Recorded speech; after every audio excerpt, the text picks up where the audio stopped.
कृषी विभाग, महिला आर्थिक विकास महामंडळ आणि कृषी तंत्रज्ञान प्रशासन यंत्रणा यांच्या संयुक्त विद्यमाने 21 ते 23 मार्च या कालावधीत नंदू बिसेन मैदान, बालाघाट टी पॉइंट येथे गोंदिया जिल्हा नवतेजस्विनी कृषी महोत्सव 2025 चे आयोजन करण्यात आले आहे।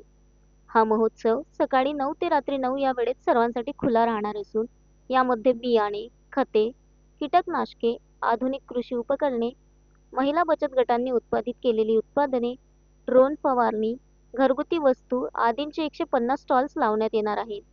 या महोत्सवादरम्यान विविध उपक्रमांचेही आयोजन करण्यात येणार आहे, ज्यामध्ये विविध चर्चासत्रे, फूड फेस्टिवल, पौष्टिक धान्य स्टॉल, सेंद्रिय कृषी उत्पादनांची विक्री, उत्पादक ते ग्राहक थेट विक्री, शेतकरी सन्मान, माविम मित्र मंडळ सुधारक सन्मान महिला संमेलन, खरेदीदार विक्रेता संमेलन, प्रत्येक तहसीलमधील 2 प्रगतशील शेतकऱ्यांचा सन्मान आणि सांस्कृतिक कार्यक्रम यांचा समावेश आहे। या महोत्सवात जिल्ह्यातील शेतकरी, युवा संघटक, शालेय व महाविद्यालयीन विद्यार्थ्यांनी मोठ्या संख्येने भेट द्यावी, असे आवाहन जिल्हा अधीक्षक कृषी अधिकारी निलेश कानवडे यांनी केले आहे। सर, हा कृषी कार्यक्रम किती दिवसाचा राहणार आहे आणि याच्यामध्ये किती स्टॉल राहणार आहे त्यावर काय सांगणार? नमस्कार, मी निलेश कानवडे, जिल्हा अधीक्षक कृषी अधिकारी गोंदिया। तर आपण दिनांक 21, 22, 23 मार्च या 3 दिवसासाठी जिल्हास्तरीय जिल्हा कृषी महोत्सव, की ज्यालाच आपण नवतेजस्विनी कृषी महोत्सव या नावाने संबोधतो, हा कार्यक्रम आयोजित केला आहे।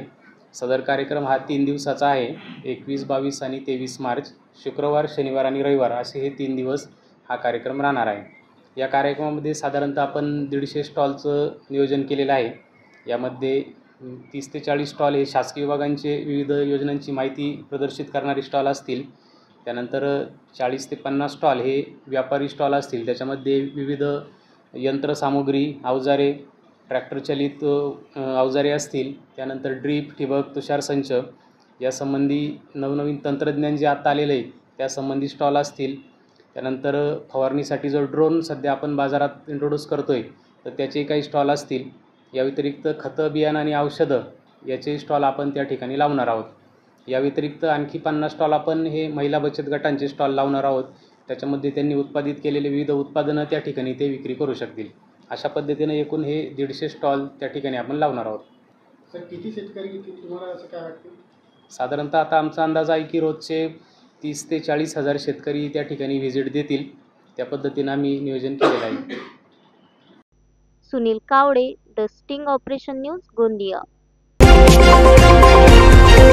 द स्टिंग ऑपरेशन न्यूज, सत्याचे दुसरे नाव, अन्यायावर लेखणीचा घाव।